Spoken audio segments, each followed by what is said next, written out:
Hello, my name is Mark Fehrenbacher, and this is my MIMS 5001 Optimization Methods in Engineering final project presentation. My final project was a crop planting optimization model. The problem that this project focused on is the need for farmers to have an effective crop plan to lead their decision making, directly affecting their bottom line. Planning crop rotations can be difficult due to the volatile markets, constantly changing weather patterns, and advancements that are occurring in crop sciences. But there are projections out there that are available, and these will be used to help drive the optimization model.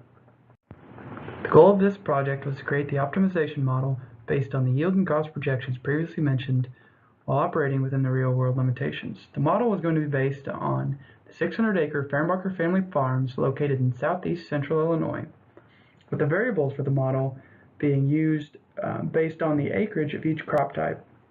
Those crop types being corn, soybeans, and a double crop type, which is actually going to be soybeans grown in the spring and summer growing season, harvested in the fall, with wheat being grown in the fall to spring growing season, with dormancy in the winter, harvested in the summer.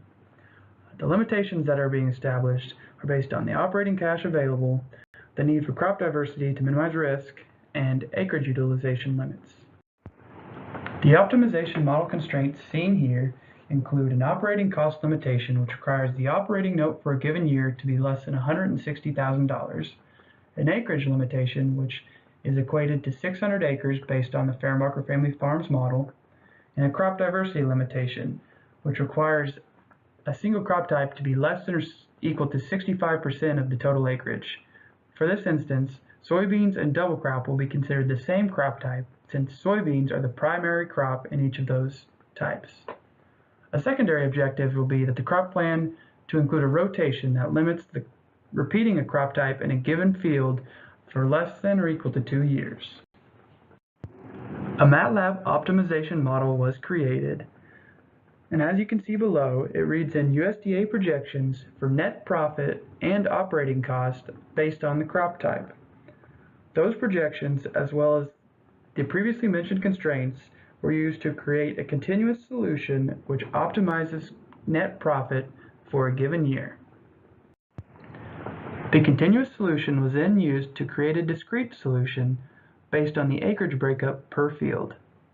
The results below show a 7-year crop plan, noting the profit results for each year, as well as the crop type in each field on a given year. It can be seen that the secondary objective was achieved, showing that crop type was not in a field for more than 2 years in a row. To conclude, the work associated with this final project resulted in an optimization model that successfully created a 7-year crop plan. The model operated within the real-world limitations set and achieved the goal of maximizing profit with the crop rotation. This model could be expanded to include more inputs based on specific field requirements such as soil types and growing conditions, as well as considering other factors such as fertilizer costs and needs based on the crop type, and yield drop that could occur based on multi-year crop repeating. With those expansions, the tool could become more applicable to a wider variety of farms and operators. Thank you.